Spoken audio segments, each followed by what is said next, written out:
Hey, Alli, we're still on that hot topic of GLP-1s, and I'm so excited about today's guest. Can you tell us a little bit more about her? Yeah, so hang on to your hat because this is quite the intro.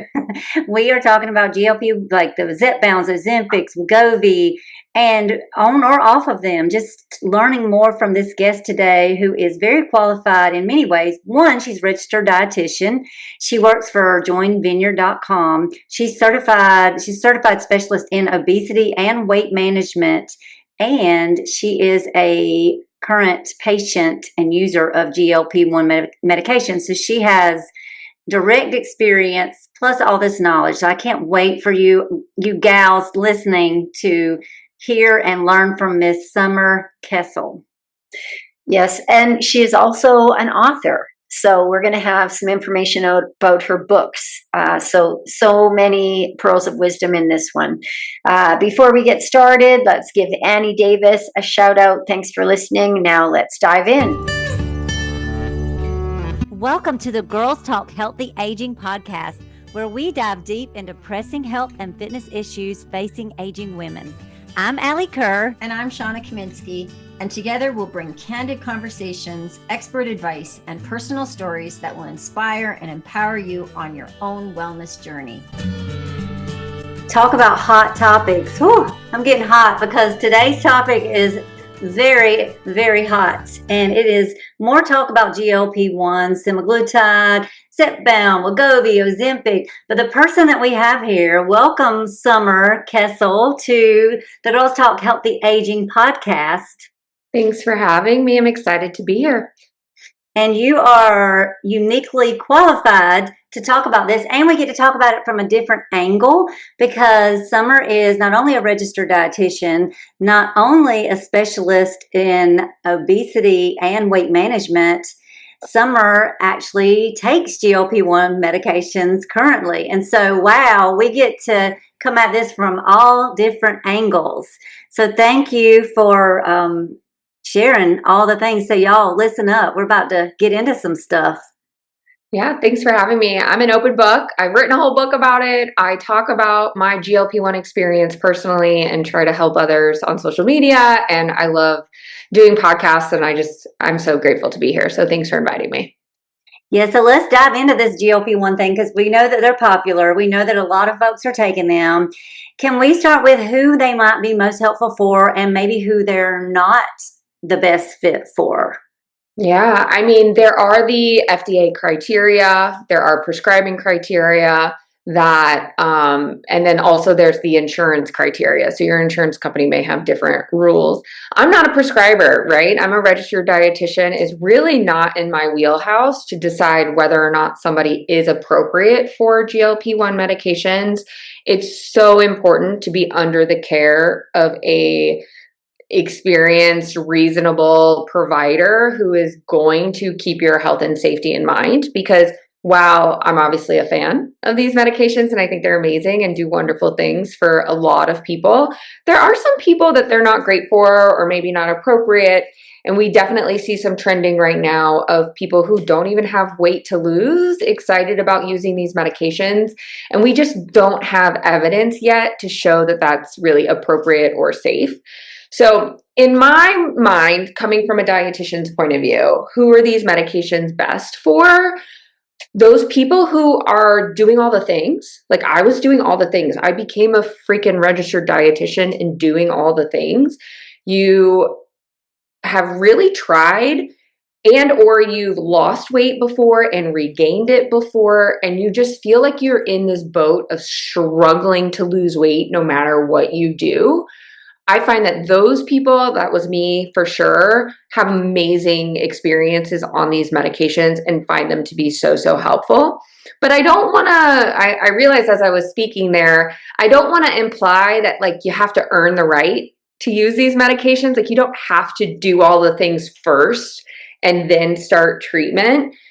I believe so strongly, and I've seen it with all of my patients and in practice, that these medications help you do the lifestyle and diet and fitness stuff more easily and consistently to be successful overall. So while these medicines are like perfect for those experienced dieters who are just struggling, they're great for, in my book, people who are medically qualified, who meet the weight criteria and have weight to lose, have the chronic disease of obesity. Yeah, and I'm glad that you quantified or qualified it by saying you don't have to check all the boxes first, Mhm. because the use of the medication makes those lifestyle modifications a lot easier to adhere to. Because you're not fighting Yeah. against being hungry all the time. Yeah. So could you explain a little bit about your experience and maybe the science behind, like, use this medication, lose your cravings, lose your food noise. How does this work? Just remind us. Yeah, so the GLP-1 medications are a class of medications that includes a bunch of different types, but most popular generic names are the semaglutide and tirzepatide. And they both work similarly. Tirzepatide, like the Zepbound or Mounjaro, a little more effective for weight loss, but sometimes insurance only covers the semaglutide, etc. So in general, these medications work in multiple different ways. It's a common misconception that they just make you not hungry or they just prevent you from eating. That is not the goal at all. I tell people all the time, the goal of these medications is to take your big appetite, your overwhelming cravings, and making them more manageable so that you then can go live your life with food in a healthy, balanced way without being so stressed and hungry all the time and still see success. So you can eat in a calorie deficit, a small enough one to drive weight loss, not a severe one, and not be starving and miserable. And therefore, you're more likely to stick to your healthy eating plan long term. But how they actually work in the body is multifaceted and really interesting. It's not all in the brain, it's not all in the gut, it's a combination of things. So when we think about the brain, it's that quieting of the food noise and the cravings. And I like to use the word quieting, not elimination, because you're still human and you're still going to want some chocolate on your cycle. You're still going to have a stressful day and want some comfort food. And that's not necessarily a bad thing, because now when you do have a craving, it's way more easily satisfied. So the emotional eating, the mindless eating gets a little easier to manage. Doesn't go away completely, but easier to manage. Then it works in the gut to kind of slow down gastric emptying. That's more apparent in the beginning of the journey. That effect kind of wears off over time, but that helps you feel fuller sooner on a smaller amount of food. And then these medications are also effective in kind of treating insulin resistance. So now when you eat food, you eat carbohydrates, you're actually going to utilize them appropriately for energy and be less likely to store them as fats. And you're going to have fewer cravings and blood sugar issues. So if blood sugar management was a component of your difficulty with cravings or your obesity, now that is much better managed. And you can go about your life and not stress so much about, oh my God, I need to eat right now. I'm hangry. I'm starving. Like that doesn't kind of impact your plan. And then the last thing that these medications do, I like to say they kind of have 4 parts, is they're working on inflammation. So folks that have like lipedema and inflammation or really struggle with like joint pain or just feel crummy, they tend to report like they just feel better, even independent of weight loss. So like within the first couple of weeks, people are like, I peed so much on the first week, I lost 10 pounds of swelling, I feel so much better, my hands don't hurt, this is amazing. So it really, these medications, and truly we keep seeing more and more positive indications for types of conditions that these medications might help with. So all of that is really encouraging. Bottom line is they're super effective for weight management. And I think they're not going anywhere. We're just going to get better and more interesting and more effective and safer medications with time. And what about things that someone can do if they're taking these, as far as lifestyle, as far as nutrition, now that they do have that leg up?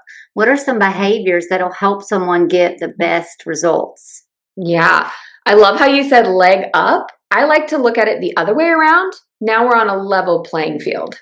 Mm. So before you had a leg down, right? Like you Right, were sure. disadvantaged by the big appetite. You were disadvantaged Mhm. by the insulin resistance, which made traditional diets that like worked for your friend didn't work for you, even though you were doing the exact same things. Now you're more easily, your body is in a place where you're more on a level playing field. So you are going to be able to then engage in all of the same basic healthy lifestyle things that we've been talking about for 20 or 30 years. The science of good, healthy nutrition really hasn't changed. There's nothing incredibly special about how you should eat on a GLP-1 medication that's any different than how you should eat in a general, healthy, well-balanced way. A lot of people try to overcomplicate it. A lot of people get really tied up in the little details. And I like to teach nutrition from a very practical, realistic way. And we can dive into kind of what that looks like in real life if you want to. We're going to interrupt this interview for just a second because we've got something we want to make sure that you know.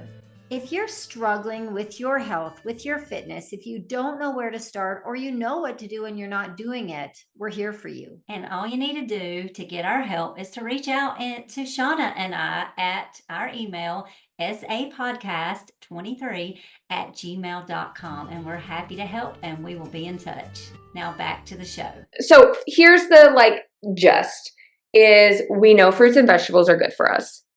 We should eat them. We know we need protein. Yes, it's important. Yes, we need to make sure we're preserving our muscles and we all need protein, but we don't need to become obsessed with protein to the detriment of all the other food groups. I see that a lot in the GLP-1 space, protein, everything. And it's like, but have you eaten a vegetable today? Right? And we do need carbohydrates. Carbohydrates are, in my opinion, probably the most important macronutrient when you're on a GLP-1 medication. And for a lot of people, that's really scary advice because when you've had insulin resistance, when you've lived in a larger body for a long time, you might have experience that the only type of dieting that worked for you was cutting carbohydrates. And that's valid. When you have insulin resistance, when your blood sugars are really wonky, when carbohydrates are tasty and amazing and delicious and prolific and you can get them everywhere, yeah, cutting out that food group, cut calories, and made it easier to lose weight. But 9 times out of 10, I bet people brought them back into their lives, and that is why they regain the weight. Usually, the folks that have been keto or low carb, right? Their favorite foods are carbohydrates. So why are we cutting them out?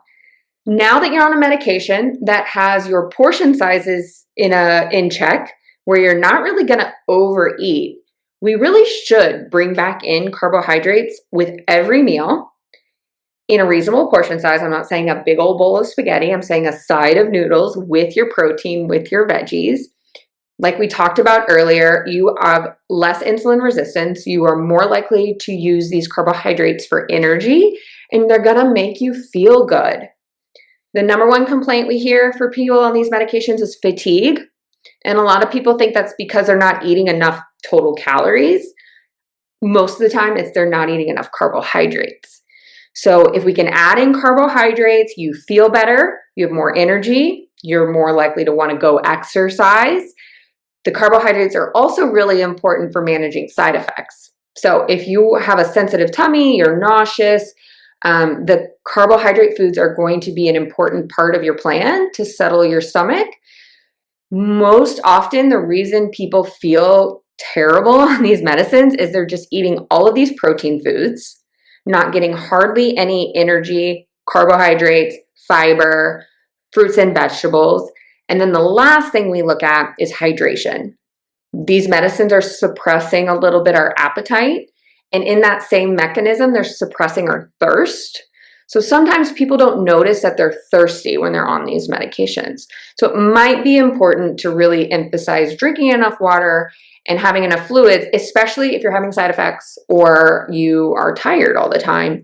It could be a little bit of dehydration. So that's the basics. So when you're talking, I totally understand what you're talking about with carbs because there's so many people, on GLP-1s or not that feel like, oh, I just have to cut carbs. The carbs are the devil. So what would you suggest to prioritize with carbohydrates? Because then we look at carbs and then there's a variety of carbohydrates. So what carbs are we talking about? Generally speaking, from whole food sources. So these are going to be usually carbohydrate sources that contain some fiber.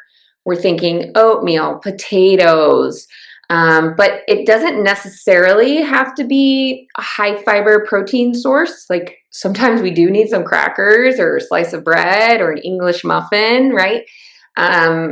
We don't always have to have the highest fiber item possible. Like a tortilla is great. Please include that in your life. Rice, those sort of things. But we do want to diversify our food choices from all food groups, not just carbohydrates. But if you're thinking about carbs, things like potatoes, pasta, rice, beans, all of those like starchy carbohydrates are important. I personally don't throw fruit in that category. I think fruit and veg kind of live on their own. And so when I'm saying eat carbohydrates with your meals, I'm not saying add some blueberries. I'm saying add an English muffin, add a bagel thin, add a tortilla to your eggs and make it a breakfast burrito. Not just, and also still do have the fruit. Like we should have all of the food groups as much as possible. Yeah, this is really great news, but frightening for those who are carb adverse, right? And then the other thing that I think is important to note is that we know, we had Spencer Nadolski on the podcast, and of course you work with him, is that constipation is one of the biggest side effects. And so I know that people are like, okay, fiber, which is awesome. But if you're not accustomed to fiber, there's a problem. Let's talk about that. Yeah, fiber's tricky. It's a very complicated topic. I'm not a gut health expert by any means. There are dietitians out there that can tell you all the intricacies of all the different types of fibers. But the thing that's most important to know is that there are different types of fiber, and diversity matters, not just total amount. So yes, we should try to get the recommended daily amount of total fiber, but that should come from a variety of different food sources. Not just a fiber-packed bagel with breakfast, not just a gummy supplement, like truly a diversified range of fibers, and also fibers from starchy carbohydrates, but also fiber from fruits and vegetables. I'll hear people all the time saying, look, I'm eating a ton of fruits and vegetables, but I'm still constipated. Well, you're not getting any diversity of fiber from those starchy sources, from potatoes, whole grains, etc. So combination really matters. Sometimes too much of one or the other type of fiber can be constipating.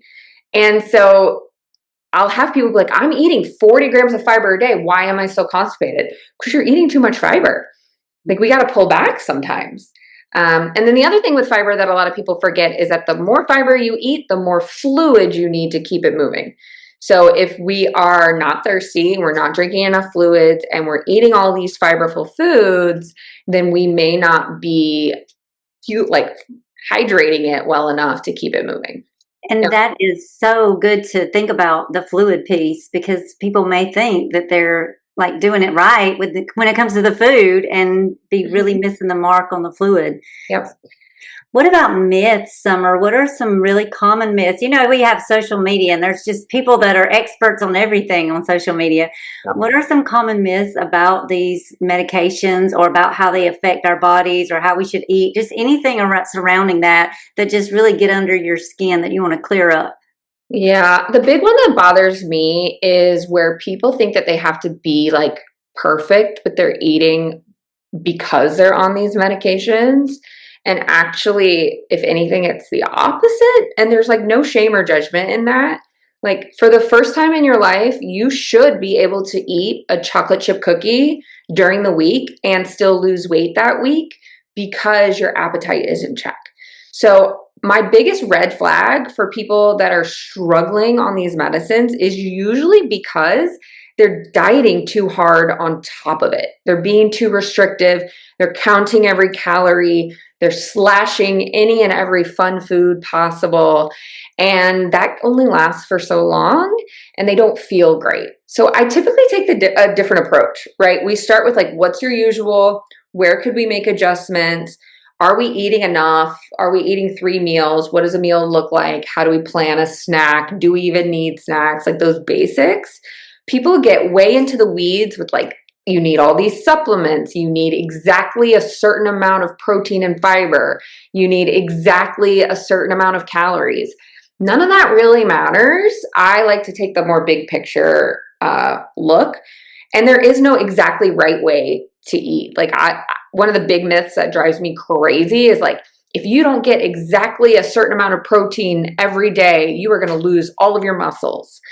First of all, that's really hard to lose all of your muscles unless you're in like true malnutrition, losing weight way too quickly. Secondly, the biggest driver for maintaining your muscles has nothing to do with what you eat, and it's whether or not you're using your muscles. So if you're strength training, if you're physically active, if you're a busy person and you're going about your daily life and you're not super sedentary and you're doing as good as you can with your protein and you're eating enough, you're not losing weight too quickly, your muscles are probably fine. Like this fear around muscle loss drives me crazy, especially because you are going to lose some muscle with any method of weight loss.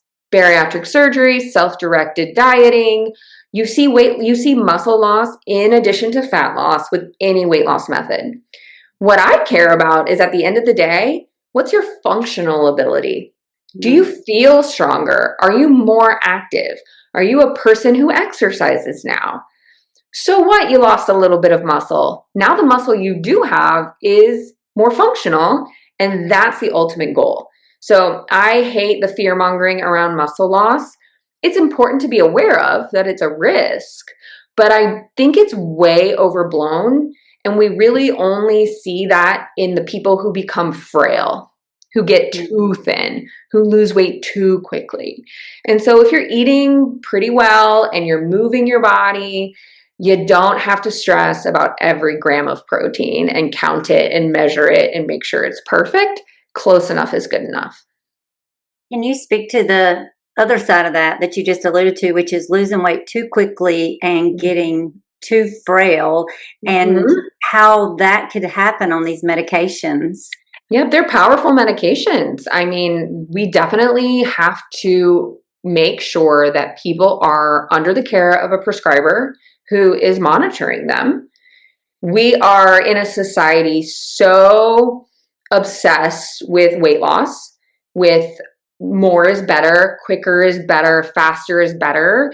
And that is an unhealthy approach. And we should make sure that people are aware that you could do more harm by losing weight too quickly.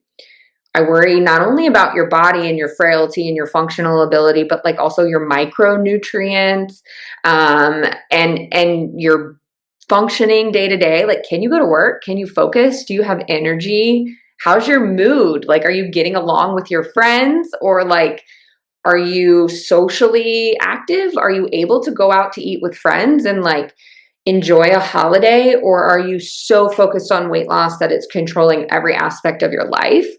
I'm worried about mental health at that point, right? So a reasonable approach is best. We want to lose weight in an effective way, a couple of pounds a week consistently over the course of a year could be 100 pounds of weight loss for somebody. And that's amazing and above and beyond what we see with typical self-directed diets without medication. So we don't want to rush the process. We want to take it slow and steady. We worry about, especially as people get older, if we're losing weight too quickly, we're not fueling, we're not getting essential nutrients like calcium and vitamin D. We really worry about bones. So getting skinny now and then breaking a hip in 10 years, like, what are we doing, right? We really want to think about, are we building a body that's going to serve you well for the rest of your life? Or are we just trying to get as skinny as possible? Hopefully that we can coach and educate and encourage people to really value muscle and bone health. And we get there by doing slow and steady weight loss, not pushing it. So, healthy weight loss might depend on the person and in terms of how much, like where they are in their journey. Whereas in the beginning, maybe 1 to 2 pounds a week is reasonable, and then that might even Yeah. slow So down. of course, as we approach maintenance, I love this analogy. It's like landing a plane. You want to slow down and change the curve so it flattens out and you eventually get to maintenance. And maintenance is different for everyone. That's a huge topic of conversation that comes up all the time. People get to a point in the journey where they're just like doing all the things, they're on the medication, they don't know what else they can change, and they're frustrated because they wanted to lose 5 or 10 more pounds than where they are right now. And sometimes that's a tricky conversation that, like, this might be your goal weight. You might not achieve the number that you have in your brain. These medications are powerful, but they're not perfect. And sometimes our bodies give us feedback that, like, maybe we don't need to be that small. Maybe we're metabolically super healthy, we're strong, we're functionally capable, we have a flexible eating plan, we can go live our life this way. Why are we fighting for 5 more pounds? Like, what are we actually going to achieve in losing 5 more pounds other than more risk? So, managing expectations is a big part of your team's job, and helping people, which this next piece I think is probably one of the biggest challenges, is helping people change their relationship with food. Mhm. I know, because we all grew up, especially if you grow up with a challenging relationship with your body and your weight, we have all these issues with food. We have all these preconceived notions. We moralize food, whether certain things are good and certain things are bad, and certain things make me cause weight, gain weight, and certain things are healthy versus not healthy. And that takes a lot of unpacking and relearning and trying to, like, reframe and move past, because there are no good and bad foods, but there are foods that support your goals, and then there are foods that might not. And at the end of the day, what really matters is frequency and portion size.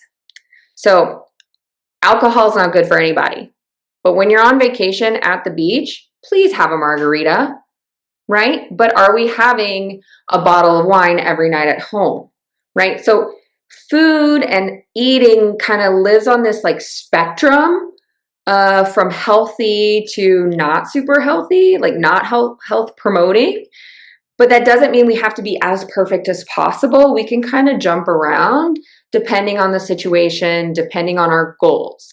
So yes, if our goals are weight loss and we're very dedicated to it, we may choose to avoid certain foods for a certain amount of time.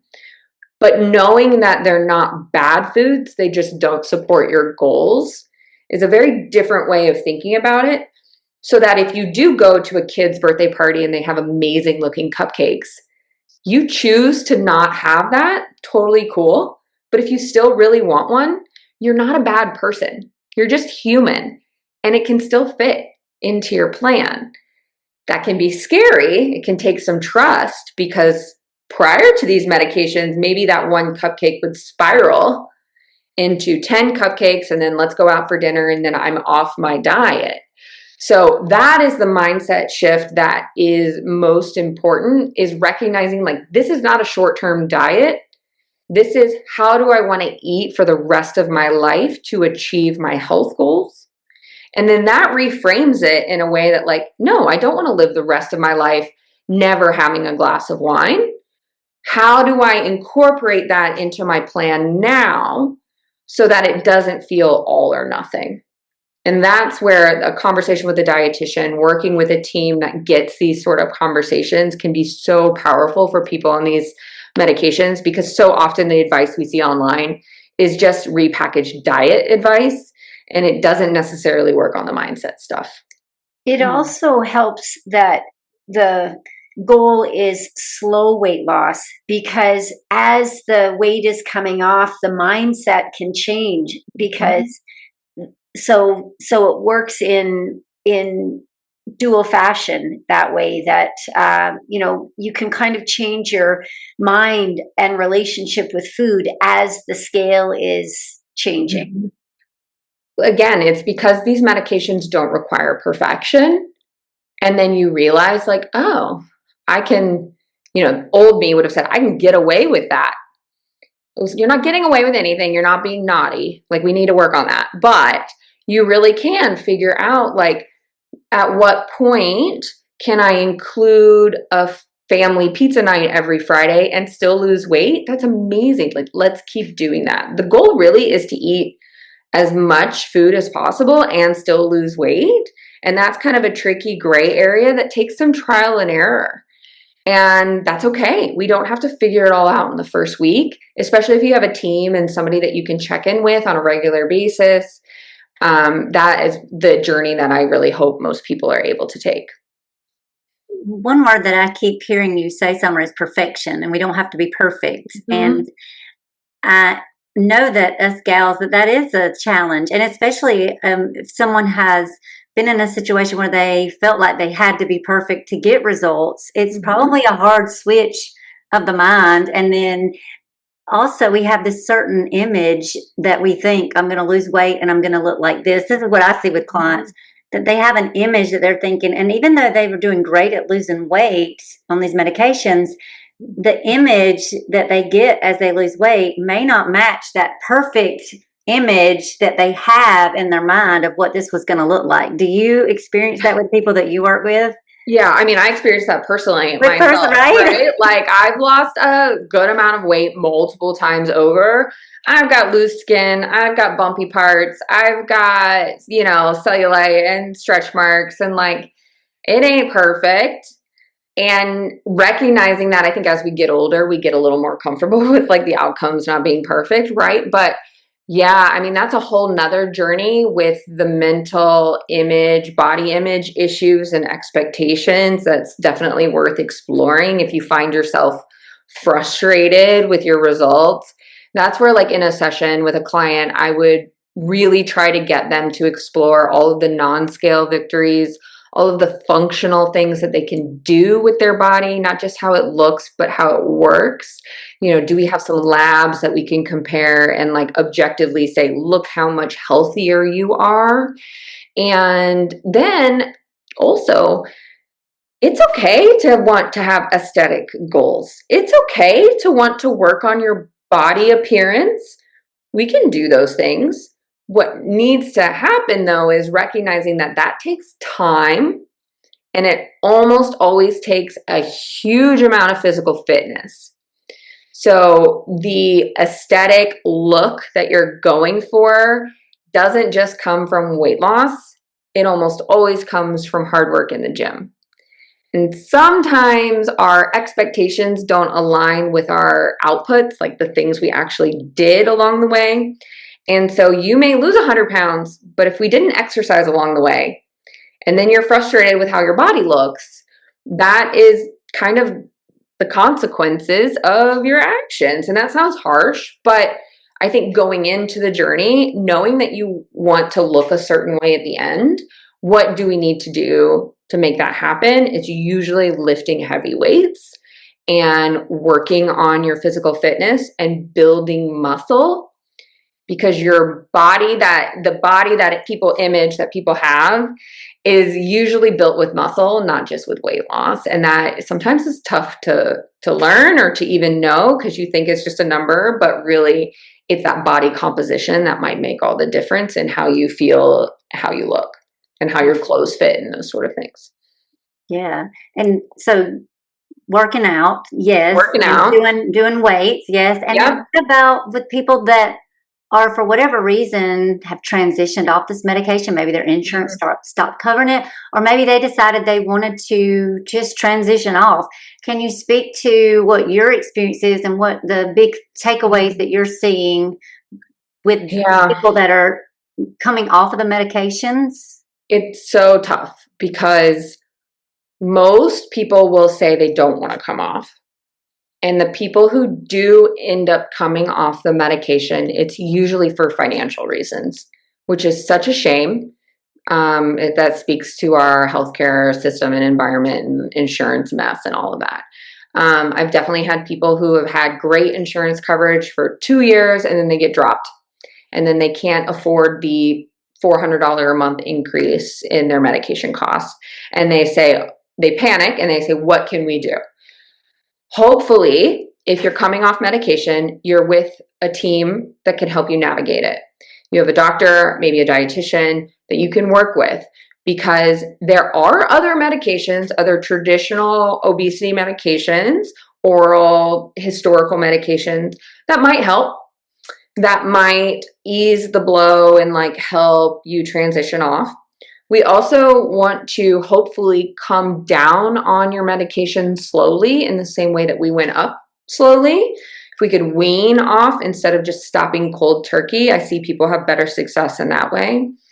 And unfortunately, if we're coming off the medication, we do need to get more intentional, maybe a little stricter with the nutrition and fitness. You lose the flexibility that you developed with, we just talked about not being perfect and allowing the cookie and having the margarita. You don't get away with that without the medication. And so that is a real frustrating part of the journey is, yes, people lose weight and keep it off without these medications. People can come off of these medications and keep the weight off. But you have to know that it's going to require an elevated level of effort. And most people are really pissed off about that. And I don't blame them. Like it's so unfair. Now, most people will say that they are still eating well and they're still exercising and the weight is creeping back on. And that comes from just the couple of extra bites with every meal and every snack.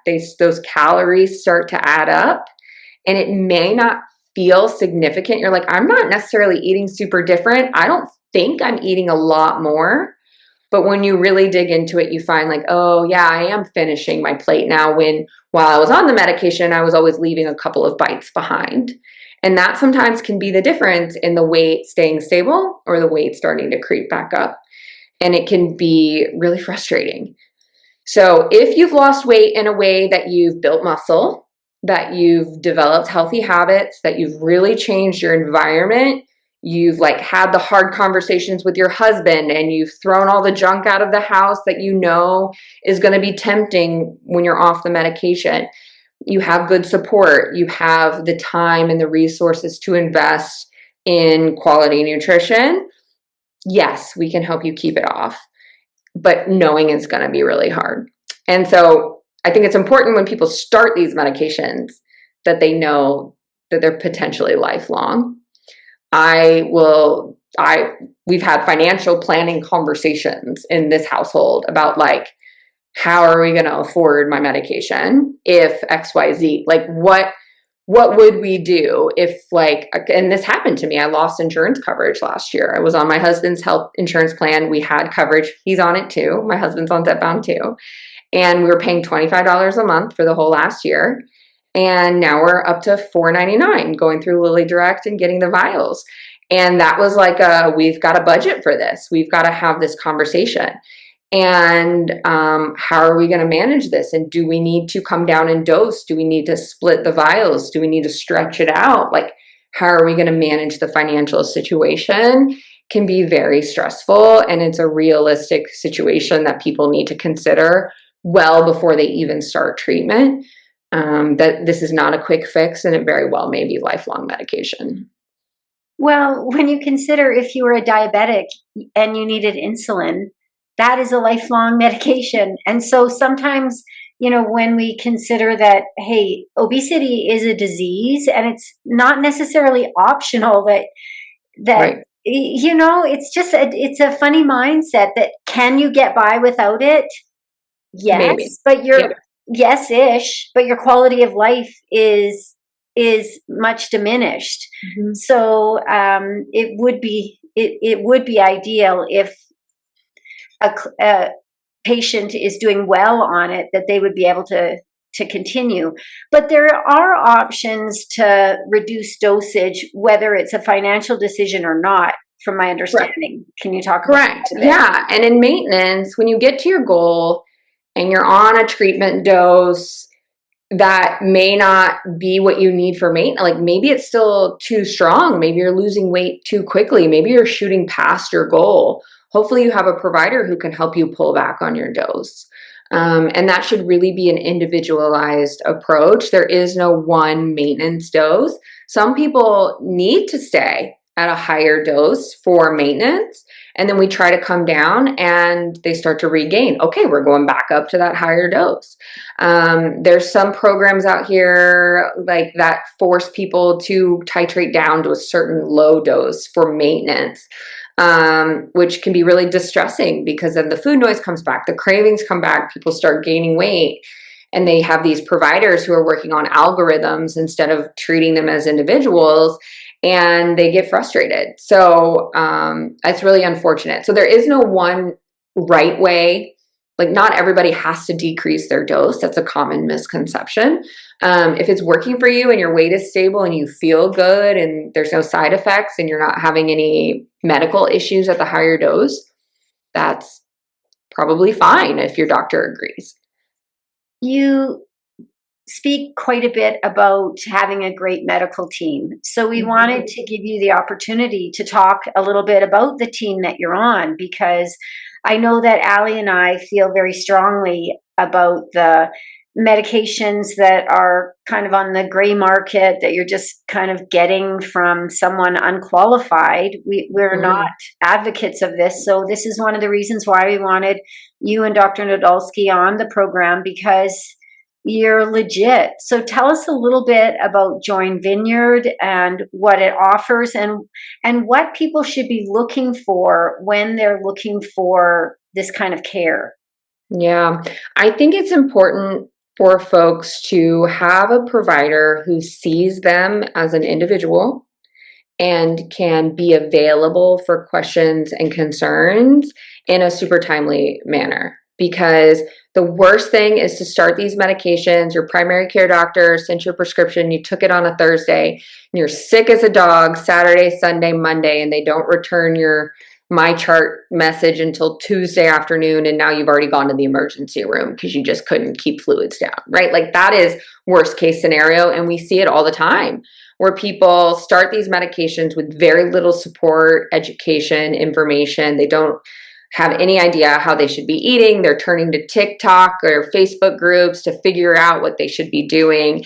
And that's not how a chronic disease deserves to be treated, right? This isn't just a diet. This is medication management of a chronic disease.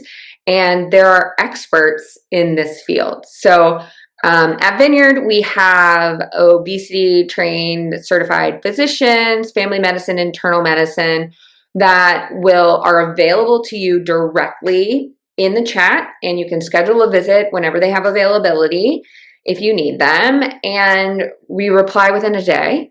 And I'm trying to get the doctors actually to stop replying on the weekends to things that are non-emergencies, but they're all obsessed with their work and I cannot get them to have work-life balance. I'm working on it. I'm trying to teach them. Everybody will laugh at that comment that's in the program because they laugh about like how fast some of the doctor, like we get back to you, but we really want people to feel truly supported. So the way we work is you join. It's a subscription-based service. So for one flat fee, you get a full suite of support, as much or little as you need. Some months you might not need us that much. And then other months, maybe you're going through something or you're struggling or you hit a plateau and you need more support. You can kind of use us however you feel like you need us. So you join. We take a very comprehensive health history. This is for two reasons. One, this is chronic disease management. So we really need to understand your full health picture. More than just your weight or your weight history. Like we really are trying to provide medical care here, not just a prescription for a fee. So full health history intake, we want to see labs. If you don't have labs from the past year, we can order them for you.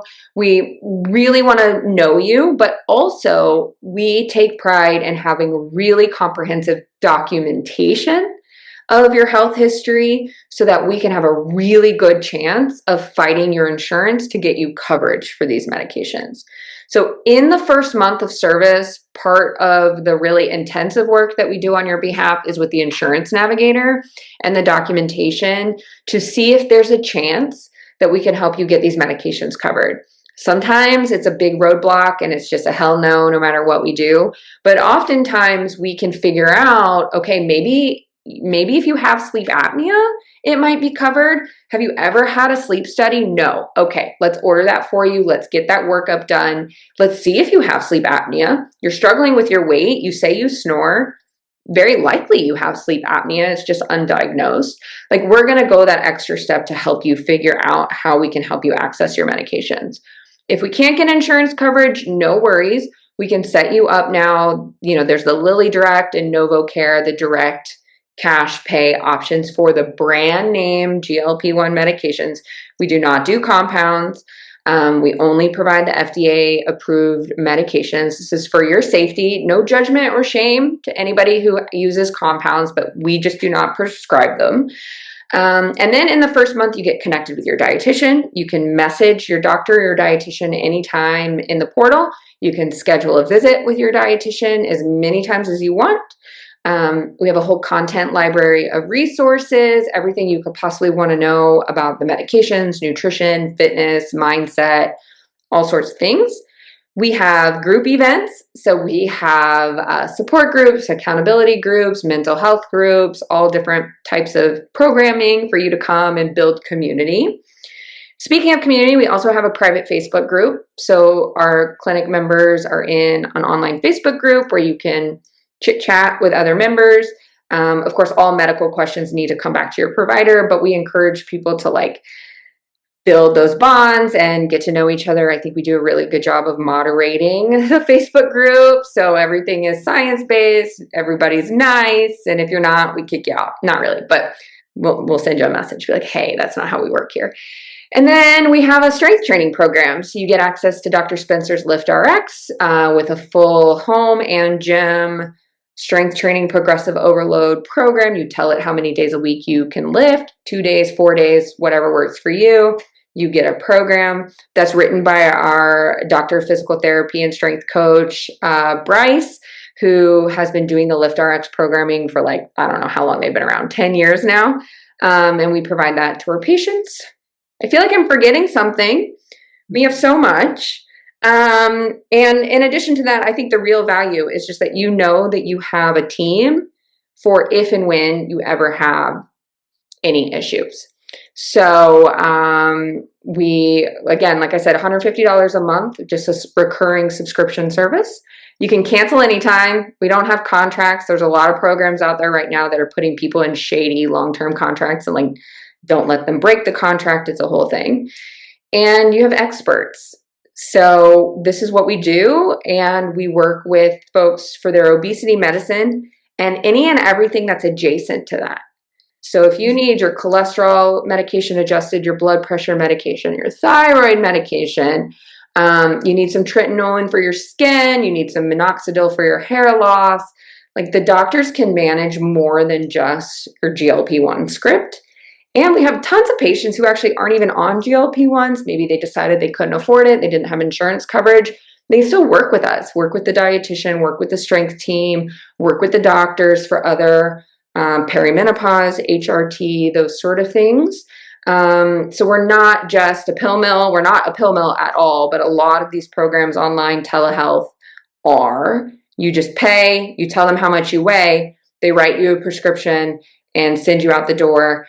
And that's it. And I think that really does a disservice to patients. If you were to get diagnosed with diabetes, for example, you get sent to groups and classes and you get a person that calls you and you get an app. And we don't do that with obesity. And I think we should. So we're trying to replicate that at Vineyard. We're really proud of it. Dr. Spencer and I, we didn't take VC funding. We're self-funded. We put patients before profits. We're not going to sell you bullshit you don't need. And we're going to be honest with people. And if that means that you're not a good fit for GLP-1 medication, we're going to tell you, and we're going to tell you why. And we're not just going to kick you out the door. We're going to still try to support you and achieve your goals and keep you safe. And we have, for those of you that want to learn more about or hear from one of your practitioners, Yeah. Dr. Spencer Nadolski was on our podcast last week, and that is episode 123. So if you want to, I definitely recommend to check that out as well as this episode. And the website, we'll have the links in the show notes so that people can find you and find joinvineyard.com. And then you also have a couple of books, Summer. You have a cookbook and a book that you've written. So we would love to hear about that. And we'll also have that info in the show notes. Tell us more. Good. Yeah. So I wrote a book, Living Your Healthiest Semaglutide Life, is a really comprehensive overview of my personal story, my learnings, my experience with the GLP-1 medications, and just an overview of all of the medications, how they work, the nutrition guidelines that I recommend, maintenance, fitness, mindset, the whole kind of, I made content on social media forever about all of these topics. And people would say, well, what about this? I'd have all these questions. I'd take Q&As and people would have all these same questions. I was like, I really need to just put this all in a book. So I say, this is my approach and this is what I recommend. So that's the book. And then the publisher was like, hey, you want to do a cookbook? And I was like, well, I don't really cook, actually. I'm not much of a great cook. And they're like, no, that's the point. Like simple, quick and easy, affordable, tasty meals. So they connected me with a chef, full disclosure, a chef and a food photographer. So it's not like I didn't do the whole cookbook all by myself. That would have been crazy. But I did write hundreds of recipes, hundreds of concepts. We whittled it down to 75. So there's breakfast, lunch, dinner, snacks, beverages, and a nice variety of things. Everything is high in protein. Everything has a little bit of carbohydrates. We got fruits and veg, healthy, realistic, but also like real people food. Some of my favorite reviews are like, oh my God, this is the first cookbook where my kids actually want to eat the things that you've put in the cookbook. And I'm like, yes. Because in my household, we're not making something just for the adults and something different for the kids. Like everybody's eating the same thing. So I'm really proud of it. I think it's beautiful. I think it's easy to follow. If you're a macro tracker, it's got all of the nutrition, macros and calories and portion sizes.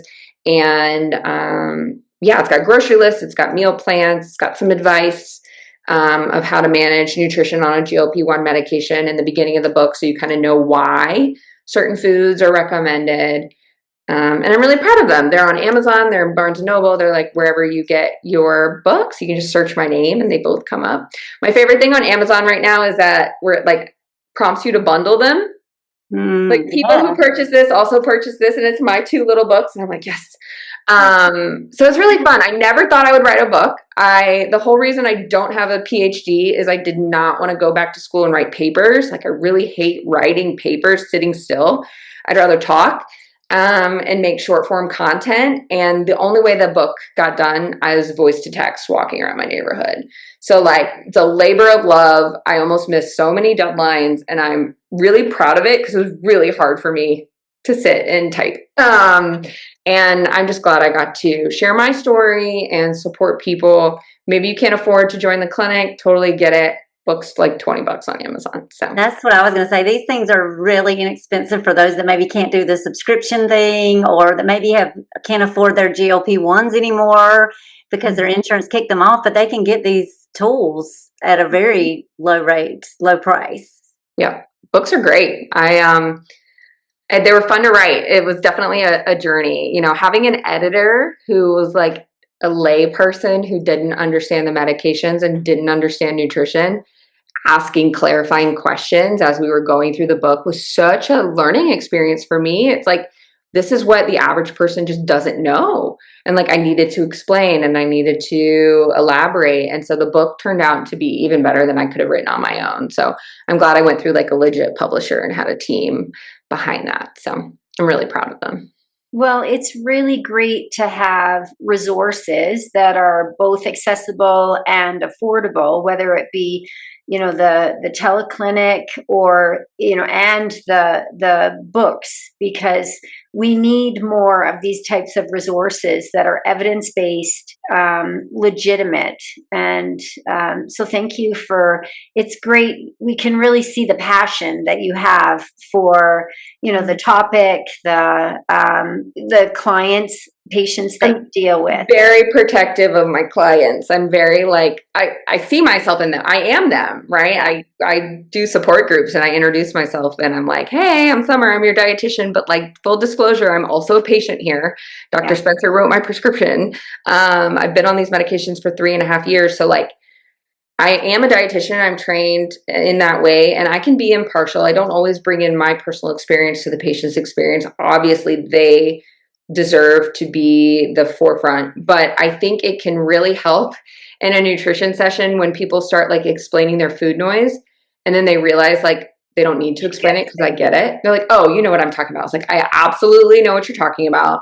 And this is, you know, because I've been there, I feel it. I struggle with some of the same things that my patients do. And I'm still a work in progress. I still have to be attentive to my nutrition. I still have to engage in my fitness planning. And I'm so grateful that I get to do this job because I think it really helps me stay accountable to my personal goals as well. I know that if I don't post on social media for a couple of days, I've got a whole bunch of people that are going to DM me and be like, where are you? What are you doing? Are you okay? Have you gone to the gym? Because I post every workout. I try to post everything I eat and then also just helpful advice for other people. And I've been sharing my story on social media forever, like 20 years at this point. And only in these past 3.5 years have I been quote unquote successful in my weight loss journey where I really feel like I'm in a good place. And I credit all of that to the GLP-1 medication. If you had a wish for our listeners, what would it be? I wish for everyone to understand that you are valuable, wonderful, and amazing, regardless of your weight or health status. That yes, this is our passion project. This is what we talk about. This is my profession, but you have the autonomy to make those, whatever choices you want to make with your body. Please don't feel pressure to start a GLP-1 medication or to stop a GLP-1 medication or to lose weight or not lose weight just because you listen to this podcast. And I wish for you to see yourself as valuable, wonderful human being that deserves healthcare and respect, regardless of your body size. And I think as a society, we don't do that. People are terrible, but that is my wish for people, is for them to separate this weight loss journey person from like, you're still wonderful even if you don't go on this weight loss journey. My wish would be that we would change our view of this perfection that we're always seeking and change it for more acceptance, which is basically what I hear you saying as well. Yeah. Yeah, and my wish would be to stop the self-judgment, stop judging others. Whether you use a GLP-1 or not, you're not cheating. It's just a medication. It's just a strategy. It's like insulin to the diabetic, penicillin for an infection. And so there really should be no judgment, whether you're thinking of others or of yourself. I appreciate that you guys take this point of view, and thank you so much for having me on. This was a great conversation. I'm so glad I got to be here. Thanks for listening. You'll find me, Alli, on Instagram at Alli Kerr Fitness. And you'll find me, Shawna, on Instagram at Shawna Kaminski. Feel free to pop us a DM with questions and or feedback. If you're enjoying the Girls Talk Healthy Aging podcast, please subscribe and share it with other health-minded women. Ratings and reviews are also much appreciated and help us get our message out to a larger audience. Until next time, be healthy and be happy.